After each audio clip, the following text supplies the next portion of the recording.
What is up, everybody? I am AJ, and I'm going to do a breakdown solo for UFC Fight Night, Rozenstruik versus Gane. The reason why I say solo and why that may seem obvious, I'm actually myself and John Kelly from Fade the Noise are actually going to do a sort of duo breakdown for this card, and wanted to keep the content just flowing out there. Really interested to see what John's take is. At the time I'm recording this, it's actually going to be before I record with John later this evening, but I'm actually going to be releasing this video after the video. I published the video with John. Just again, wanted to keep the content flowing, got some free time here, and wanted to help everybody out is the main goal there. So thank you as always for the support. If you can't already tell from that beautiful banner down there, Twitter at AJ_SCHULLO. Please feel free to subscribe, hit the like button, the thumbs up button, and leave a comment if you do so choose. And yeah, we're going to talk about this card from start to finish. We've had some cancellations here, but I'm going to break it down from what we know right now, according to Tapology, and let's just get it started. So the first fight of the night is Dustin Jacoby and Maxim Grishin, and I would also like to preface that I'm recording this right now because I just got done researching all the fights, and so everything's fresh in my head. You just get a more thorough, more clear, more up-to-date understanding as to where exactly my head is at on this card. So, but as it pertains to this matchup, this first matchup, Dustin Jacoby and Maxim Grishin, it's a strikers battle. That's very obvious. They're both very seasoned. Jacoby, this is actually his second stint with the UFC. He earned his way back with some successful bouts on the regional scene. Then he got a very shining opportunity on the Contender Series where, despite not finishing the fight, he still looked good. He does work at Factory X Muay Thai with the likes of Mark Montoya. Chris Gutierrez is a fighter that's featured there. Alexander Hernandez, who's on this card, trained there as well. So I like the fact that he trains there. We know that that camp is known for their calf kicks, their whole kickboxing, range management, good footwork type of game. So Jacoby definitely has that going for him. He's also experienced as a kickboxer. And Grishin, kind of same deal. He's a little older, a few years older than Jacoby. Why I like Jacoby here more in the matchup is I do think he's a better kickboxer of the two. Like I alluded to, he's more youthful, probably closer to his prime of the two, even though Grishin certainly hasn't looked bad recently. But I like the fact that Jacoby just fights at a much higher pace. Grishin's a very technical striker, but his output is very low in striking exchanges. Again, he's very defensively sound. He's not, going to be super hittable or anything like that. I'd be pretty surprised to see Jacoby go out there and just, get another leg kick finish. As impressive as that was against a very experienced striker in Grishin, who's going to know that, see that on tape, smart guy, experienced guy. I think that's kind of unlikely. But again, I do side with Jacoby here. I like his output a bit more, a little bit more variety, and a little bit better of a striker. But as you could kind of tell with my wording here, I'm saying a little bit. And that's why I agree with, Jacoby here being a slight favorite. He's not, he's actually, minus 175 here. We're looking at a bet 365, minus 185. I agree with him being the favorite. I don't see any value on his line, so I'm just going to pass on it and be okay with it. The next fight, we got Ronnie Lawrence and Vince Cachero. I'm excited to talk about this one from a DFS perspective as well. Maybe John could shed some light on this matchup as well. But, takedowns, that's the name of the game, especially with the new DraftKings scoring system. Even in FanDuel, we know is not, they don't factor in the grappling as heavily as DraftKings does, but they still do weigh takedowns, right? When you got a guy and Ronnie Lawrence, who on his Contender Series performance landed 12 takedowns over the course of a 3-round fight. I mean, that is DraftKings gold, as they say, right? But in all seriousness with the matchup, I do like Ronnie for that reason. He does have the ability to, take you down from the clinch. I like that he has the cardio that is just so impressive to go out there and land more than 10 takedowns over the course of a 3-round fight. That tells me his cardio is good. He's also a brown belt in Brazilian Jiu-Jitsu. I like his little calf kick. In Cachero, he's capable on the ground, but I've seen him taken down many times, not just in his UFC debut against Jamal Emmers, where, again, we could, that's very understandable. Emmers was bigger than him. He up a weight class. It was on short notice, etc.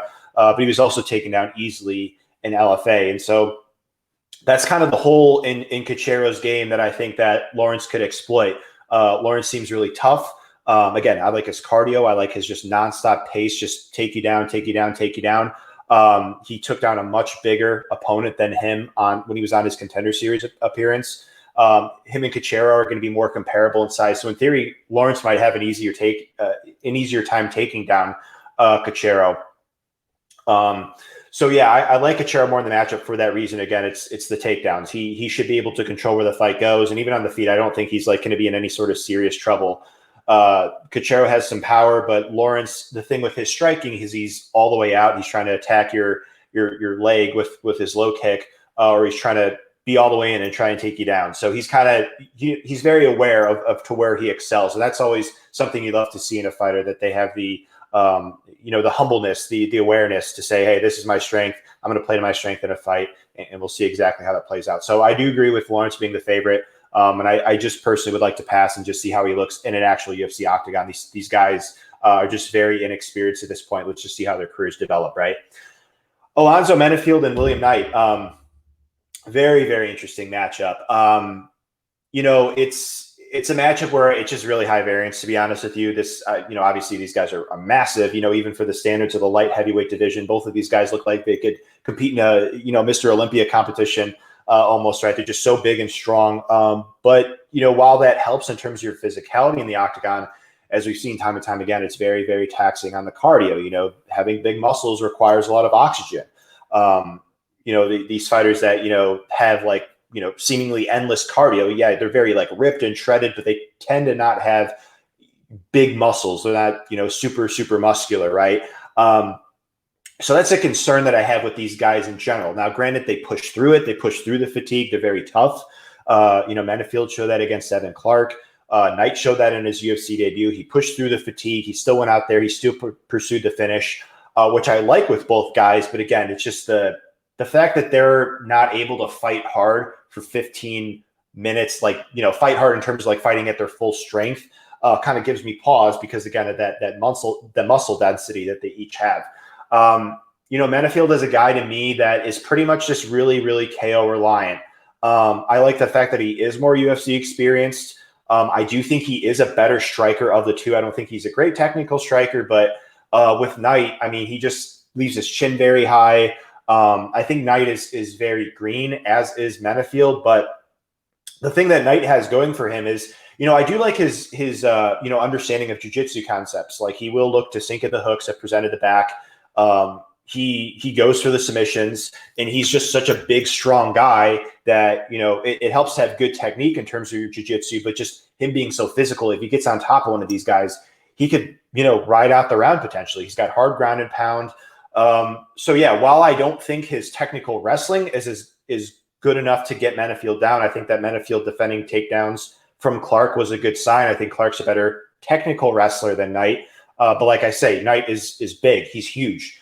He's probably the most muscular guy in the weight class, maybe even ever in the UFC. But it's one of those things. It's high variance because, I don't think on paper Knight should be able to take Menefield down, but if he does, I could see him just stalling out the round like that, or maybe even getting a finish. Menefield did get his back taken there by Devin Clark in round 3. So it is a fight, to me, I'm just completely staying away from. High variance. I think that more people will be on Knight, and I totally get it because, we just saw him win in his UFC debut, whereas Menefield's coming off a couple losses. We know that this sport is very momentum-based, very recency bias-based, and I'm just trying to say that to say, not to say that that's right or wrong, but just to try and justify, sort of the majority opinion, if that ends up being the case, which, again, this is me saying this earlier in the week, so maybe I'm way off on that.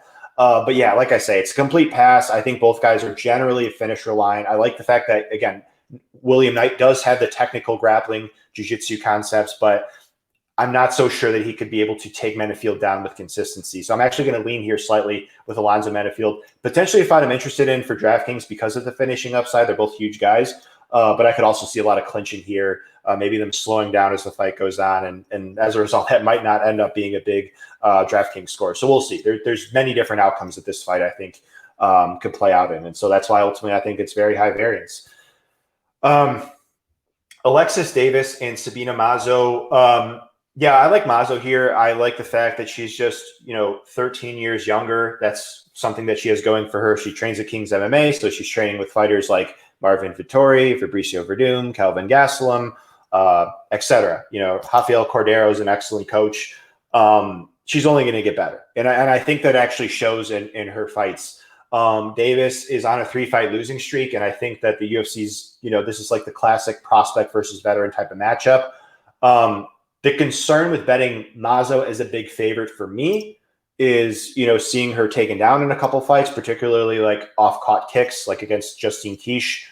She can be controlled for a bit. She is a very solid submission grappler. She's a BJJ brown belt. We saw her get that rear naked choke last time out. But Davis, that's going to be what she looks to do. She's going to try and look to get the clinch, look to catch kicks from Mazzo, which she likes to throw often, and take Mazzo down and earn top control time. Davis is a very good submission grappler, but like I say, Mazzo, BJJ brown belt, I'd be pretty surprised to see Davis submit her. But what she can do is take her down and stall top control. Davis is strong in top position. She held down Jennifer Maia, who's a Brazilian Jiu-Jitsu black belt. She held down Viviane Araújo, who's a Brazilian Jiu-Jitsu black belt. Like, I wouldn't be shocked to, I guess, see Davis take down Mazzo, but why I favor Mazzo is, like I say, the youth factor, the sharpness factor. She's going to be the fighter, I think, that's going to be doing more damage over the course of 15 minutes. Like I'm talking about here, I'm talking about control with Davis. But one, I think she's going to have a hard time closing that distance because Mazzo is just going to be quicker than her. I think she's got the better footwork. I think she's going to be able to keep her at bay with her straight punches, with her kicks. And I think training at that camp, they're going to be mindful of what Davis's path to victory is here.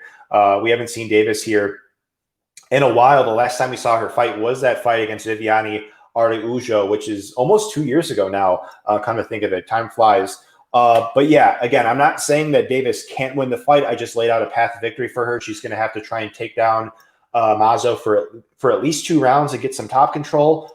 Again, she's a good guard passer. She got the mount on Jennifer Maia, which is impressive. But again, I think that the fighter here that's going to be doing more damage over the course of 15 minutes is going to be Sabine Mazzo, which we know by now the judges are prioritizing that when they're scoring these fights, right? So Sabine Mazzo is going to be my pick. No bet for me at the current line. Thiago Moises and Alexander Hernandez. I like both of these guys. I've actually bet.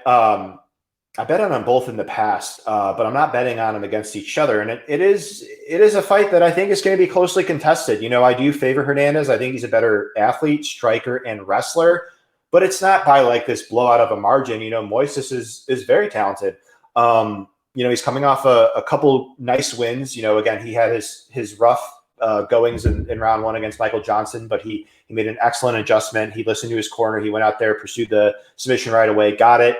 Even against Bobby Green, I know there's a little bit of controversy with that fight, but he fought well. He had Bobby Green in a couple submission attempts. He landed some takedowns. I think he is developing into a solid technical striker, to be honest with you. His only losses in the UFC are to Beneil Dariush, which was his UFC debut, and we know how good Dariush is. And Damir Ismagulov, who is a beast. Hopefully we get to see the guy fight more often, but he is a beast. That is, that guy is incredible. So those aren't bad losses by any means. And Alexander Hernandez, kind of the same deal. His only losses are to Drew Dober and Donald Cerrone. He's got that, controversial loss win to, or I should say win, because that's fact. He did win the fight to Francisco Trinaldo. So they're both kind of coming into their own. They're both young. I think that there's potential we see them both get better. Moises in his 20s, training at American Top Team, 25 to be exact. He is an excellent Brazilian Jiu-Jitsu practitioner.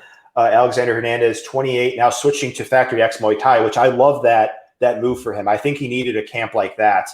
We saw him last time against Chris Gritzmacher just make quick work of the fight. He went out there, just popped the jab, used the straight punches. He used the low kick which a lot of those guys use, like we talked about with the Jacoby fight.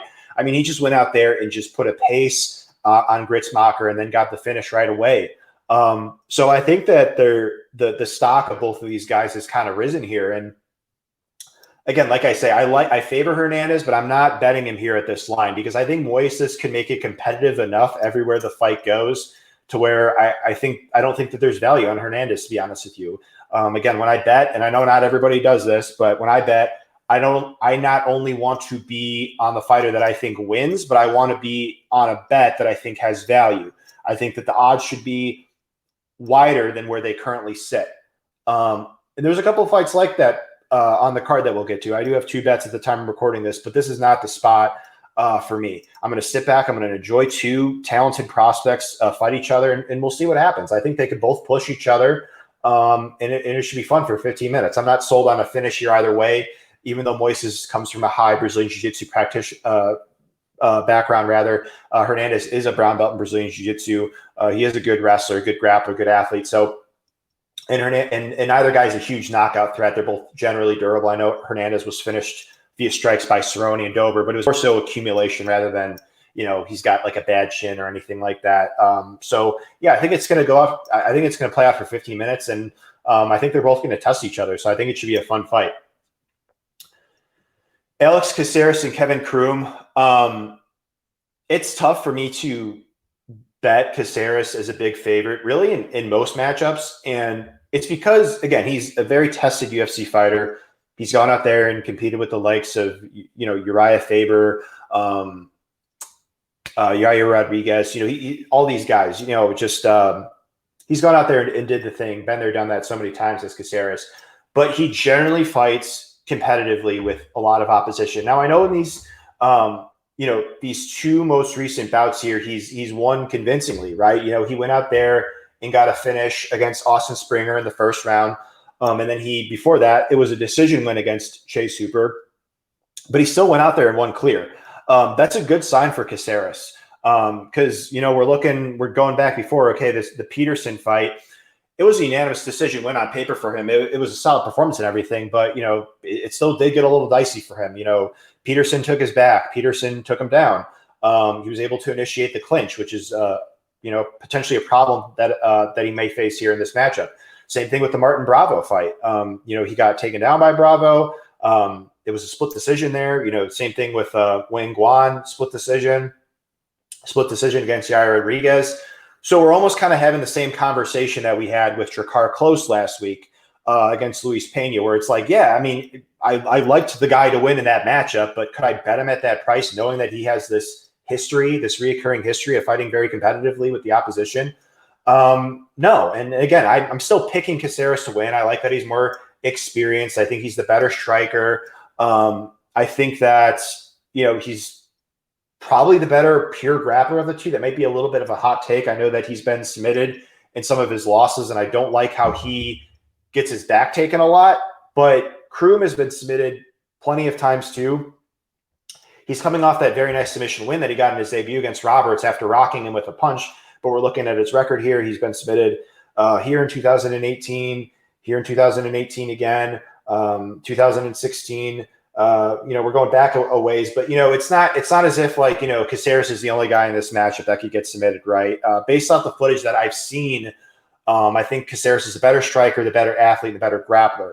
But again, it's not like this thing where I can't see Croom having success in the grappling, because it's happened more than once. Caceres has gotten his back taken. He has gotten taken down by, fighters that potentially are on the same level of grappling as Croom. So we'll see exactly how it plays out. It should be a fun fight. I mean, Caceres is a guy that, he likes to keep his range, keep his distance, but, Croom wants to create a scrap. So it should be interesting to see how that dynamic plays out. Maybe, being in the apex smaller cage encourages the activity even more, right? But it's just more so a theory, but one that I'm optimistic about.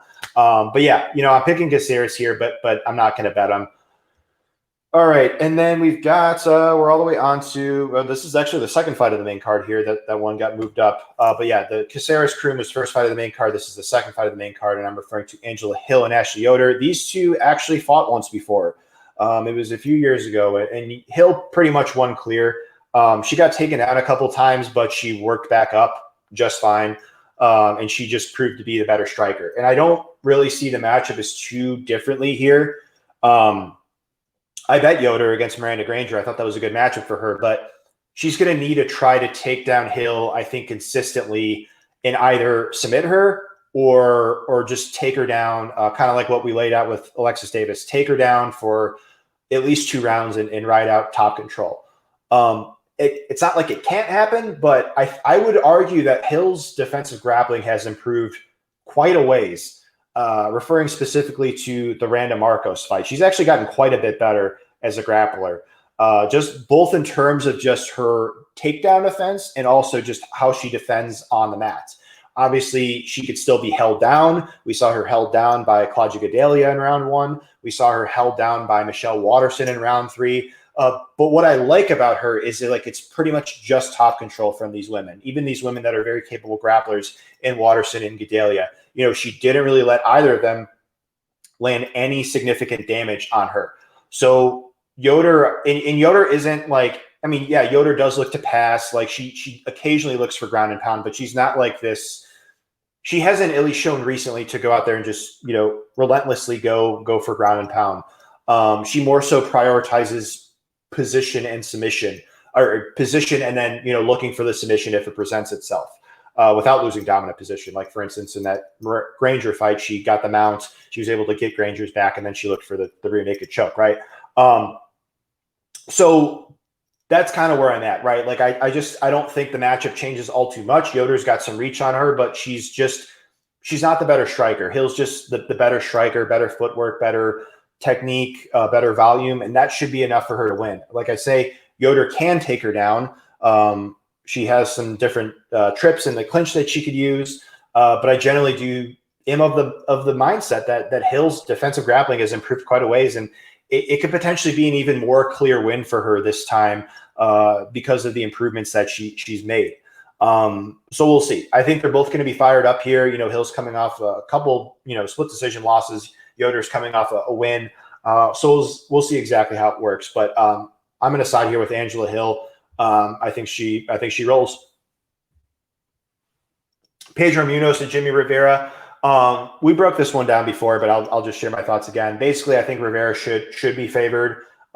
He's got a little bit of reach on Munoz. I think he's the better striker technically, and he's more defensively sound. But I don't see any value on his line. Munoz is aggressive enough, durable enough, dangerous enough, has good enough cardio to where I wouldn't be surprised to see him make rounds close. We've seen Rivera rocked in the past many times. We've seen him slow down in the past, like against Thomas Almeida. It wouldn't be a huge shock to see Munoz win. I mean, these two fought once before. It was years ago. It was a split decision in Brazil. And I could see another split decision type thing going again here. It's going to play out on the feet, I think. I don't think Munoz's wrestling is good. Rivera's got elite takedown defense. All those guys at his camp do. The Tiger Showman brothers, you know, guys like Burgos and Lyman Good and all them, they all have good takedown defense. So, and Munoz is an elite submission grappler, but he hasn't really shown to go out there and have great wrestling.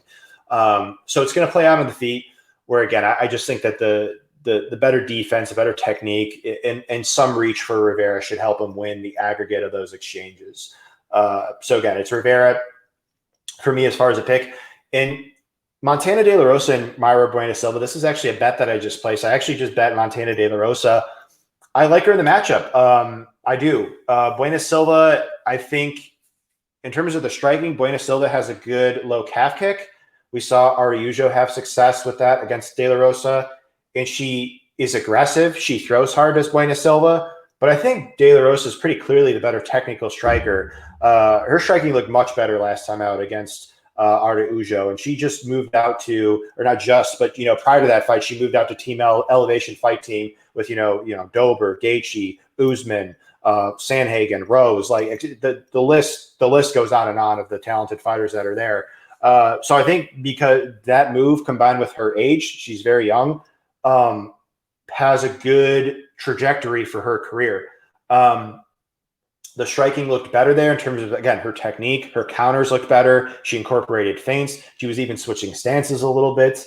She actually, you know, showed willingness to utilize kicks, which she really didn't do before. She would mainly pop out the jab in the striking exchanges, which is nice. Don't get me wrong. It's always nice when you see a fighter utilize the jab consistently, establish their range, etc. But now she has a pretty complete striking game, I would argue. She lost to Araujo, but, like, it was a fairly competitive fight. Araujo is one of the better strikers in the division, in my opinion, at least. So I think Montana's better defense, better technique, better footwork should be enough for her to win the aggregate of the striking exchanges. And in terms of the grappling, Buena Silva is I believe she's a Brazilian Jiu-Jitsu black belt, but regardless, she has a threatening guard. We saw her submit Romero Barella. We saw her submit Robertson from guard, right? But she's very content to play guard for long periods of time, to where if she doesn't submit the opposition from her back, she tends to get stuck on her back for long periods of time. We saw that in the Marina Moroz fight. We even saw that to some extent against Jillian Robertson and Mara Romero Barella prior to the submission. Again, it's possible that she submits De La Rosa, but De La Rosa has shown me, at least, enough composure. She's a Brazilian Jiu-Jitsu brown belt, enough capability on the ground to where I'd be pretty surprised to see Buena Silva submit her from guard. And I think that De La Rosa is the better wrestler of the two. I think she's got just a better technique. She's got a double leg. She could take you down from the clinch. We've seen Buena Silva taken down in each of her UFC fights from the clinch. We've seen her held down, like against Marina Moroz. Rose passed the half guard. Buena Silva could not reclaim guard, and as a result, Moroz was able to control it for the rest of the round and land a lot of ground and pound. So I like De La Rosa for those reasons. I just think she should be the aggregate minute winner here. Better striker because of those advantages we talked about, and better grappler because she should be the better wrestler, which likely means that she's ending up in top position. And if I don't think a submission from guard from Buena Silva is likely, then it's going to be De La Rosa that gets the top control time, maybe get some damage off, So yeah, I like her in the matchup. I think, I don't know why, I always try to make sense of the odds, why they are the way they are, but I really do believe she should be favored here. I capped her at 65%. So again, I'm setting that percentage. It's not like I can't see Buena Silva winning. I'm not saying Buena Silva has no chance to win this fight whatsoever. I'm just saying that I see value on the line, and that's why I took an underdog shot on Montana De La Rosa, 3 units at plus 124 to win. And we'll see what happens. We'll see if I'm right. We'll see if I'm wrong. At the end of the day, it's all fun. The co-main event, we're looking forward to this one. Magomed Ankalaev and Nikita Krylov. This is no doubt about it, a step up for Magomed. And he is my other bet that I have on the card at the time recording this. But I think he rolls here again. I got 3 units on him at minus 275. He is the better striker, in my opinion. I think he's more technical and more defensively sound. I think the counters will be there for him. Obviously, Krylov is durable. He throws with high volume. He's varied. But I think we're going to see Ankalaev just establish range really well, land the counters with consistency.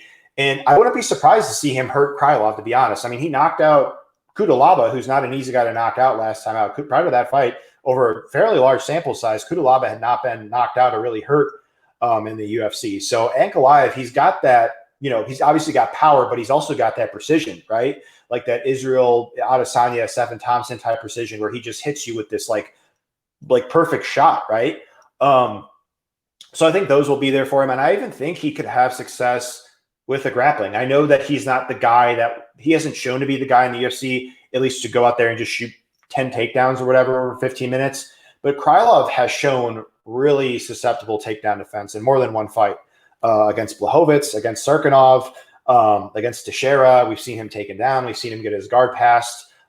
He hangs on to the neck after the opposition takes him down, and they're able to pass the side control rather easily. We even saw that in the OSP fight. OSP took him down several times. It's just OSP gassed out, and as a result, Krylov took his back in round 2 and finished the job via rear naked choke. So Ankalaev has shown he comes from a strong sambo background. I think he's a good enough of a wrestler to where he could take Krylov down. I think, again, due to Krylov's tendency of giving up a lot of position on the ground, I think Ankalaev will be able to pass when he wants. I could see him kind of just being content to lay in half guard and just control, land some ground and pound.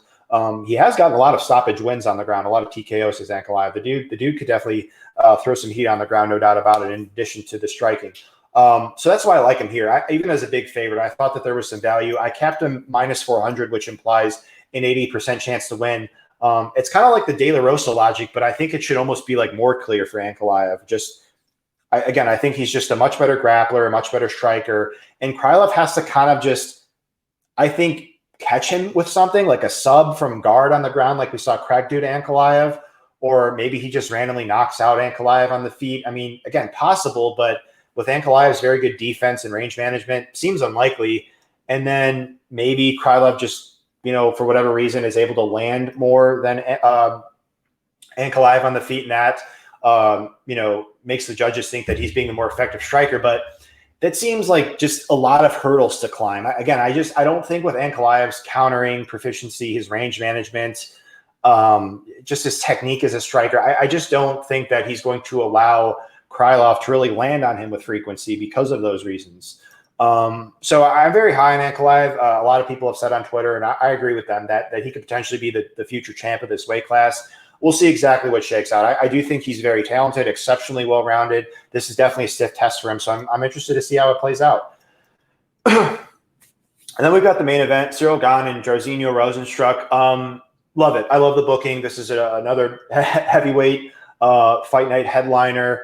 And yeah, I agree with Gane being the favorite. I do. I think he should win the aggregate of the exchanges. I think he's a better striker than Rozenstruik. I think he's more technical, better footwork, more defensively sound. He's basically like a pot shotter is Gane. He basically doesn't throw in combination much, which I think is smart because he'll like tag you on the outside with like one of his straight punches and then move out of range so you can't really counter him right away. And I do think he'll be quicker than Rozenstruik. And again, I just think that Rozenstruik is just more – I think he's going to be slower. I think Gane is just going to be a very hard target for Rozenstruik to hit. Obviously, Rozenstruik packs a ton of power, and he'll carry it late like we saw in the Overeem fight. So he is always live to get that knockout over the course of 5 rounds. But I just think that Gane is more defensively sound. I think he's better technically. I think he's got more variety, more craftiness with his striking. And that should be able to allow him to win on the feet. And I even think he could have success with his grappling here. Rozenstruik comes from a kickboxing background, but his grappling has always kind of been his weaker point, right? We saw in the Junior Albini fight in his UFC debut, he was taken down. He got his back taken there. Even against Alistair Overeem, he was taken down there, was held down. Gane is a striker primarily, but he can grapple. We saw that in his earlier 2 fights. I think he can take Rozenstruik down and maybe even submit him, right? I mean, it caught me by surprise that, Gane had all these like striking credentials coming into the UFC, and then he's going out there and just submitting guys. Like, I mean, that's nice to see because it shows that, this guy's super well-rounded and basically dangerous everywhere the fight takes place. So it was a pleasant surprise. But I think that Gane may even take that as a path of least resistance, as crazy as that sounds. He might be like, well, yeah, maybe I'm a better striker than Rozenstruik, but why even play around with this guy on the feet? Because that would give Rozenstruik, in theory, a better chance to win than stay on the ground because he has that chance to land that big power shot with his hands. So I favor Gane here. I know we're coming off a main event where we had a fighter that was a heavyweight that was massively favored, and the big underdog won with that big shot. And again, that is always a risk with heavyweights, especially, or even in general. But heavyweights, we know those guys they're so big, they're so strong, they hit so hard. So it adds another layer of variance. But if I was picking Rozenstruik here, I would feel like I'd be picking him out of fear of being wrong, right? And I don't want to do that. Again, I'm not saying the guy can't win. He's a very talented fighter. But when I handicap fights, I want to, again, side with the guy that I think is most likely to win. And if Rozenstruik goes out there and wins by knockout, that's great. But I just feel like from a process-oriented perspective, Gane should be the favorite here. Again, better striker, better grappler.